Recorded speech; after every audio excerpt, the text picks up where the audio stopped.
invitation for not only for me to be able to present to Dr. Pollard this gift here. This is for you, sir.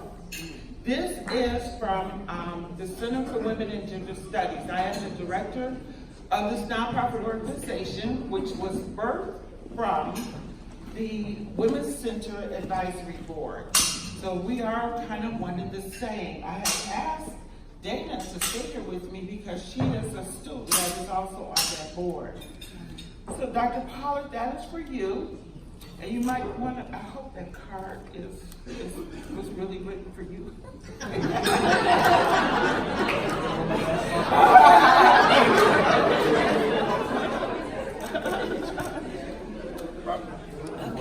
Yes.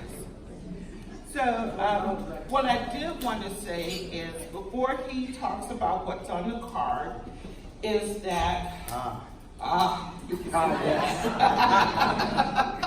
All right.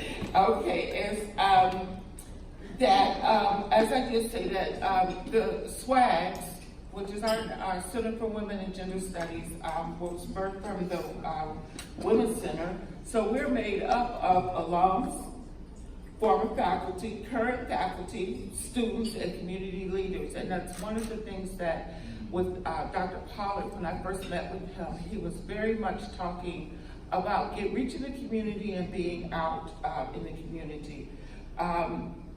We are looking forward to a partnership with you and the seminary and other community leaders to advance and advocate for the justice of people who are in the margins, marginalized, and those that are marginalized due to their sex and gender. And Dr. Pollard, if you'd like to go ahead and maybe read that card, or you want me to read that card? I'll read it. I like this card. I like this card. Okay. Greetings, everyone. Yes.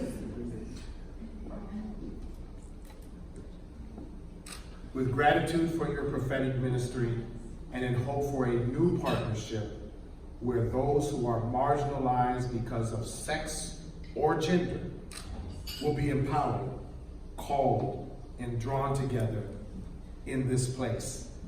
To that I say, if I trip, Ashe. Ashe. Amen. Amen. So, when we were sitting at the table before dinner began, talking to Kim, our former student at Campus School of Theology at Emory University, now Director of Development at Payne Theological Seminary. And he asked me, he said, "Are you still teaching that course on sexuality?" Most of you had no idea I ever taught about sexuality. A course that I developed 20 years or so ago. My own son was in the class. And I am a firm believer that if any of us are oppressed in any way, without exception, the rest of us are still oppressed too. Yes.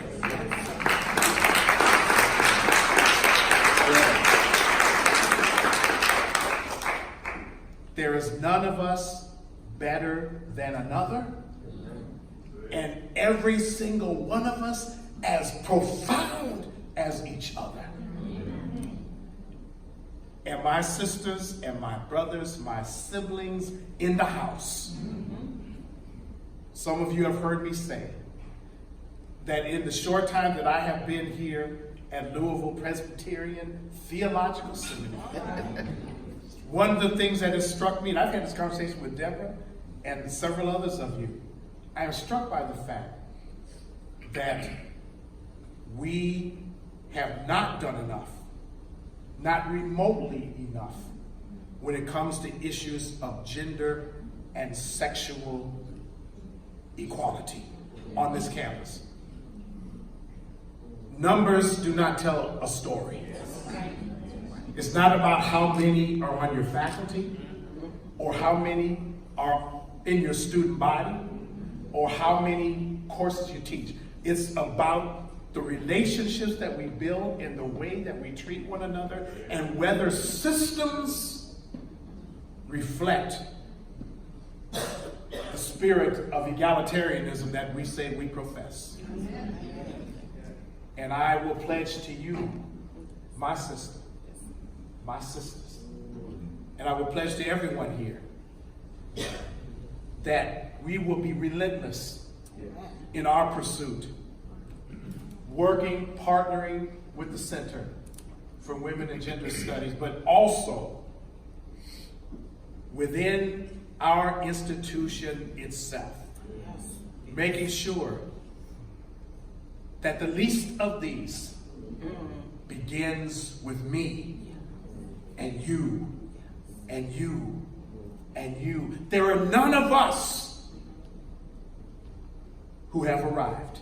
Amen. Now, I know some of us may think that we've arrived. But as sure as I'm standing here, an imperfect human being, recognizing all of the foibles of my existence, it only means that every day I get to get up and give thanks to the God of my days for the realization that I am able again and again and again to be forgiven for the mess that I have made of my life, often at the expense of somebody else. Our work, the work, as Katie Cannon says, that our soul must have, is about the work of being relational with each other, equitably with each other, establishing equanimity institutionally, and ensuring that the very God we say we acknowledge is manifest in the actions that we take. My gratitude to the center. I can't wait to see what's in here. I'm not going to try to open it out. If I open it now, it'll be standing for 30 minutes. But I am so overjoyed.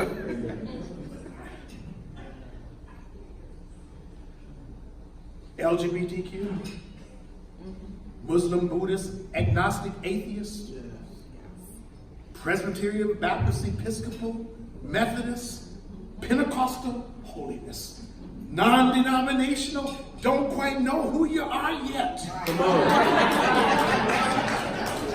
There is a place for you at the seminary.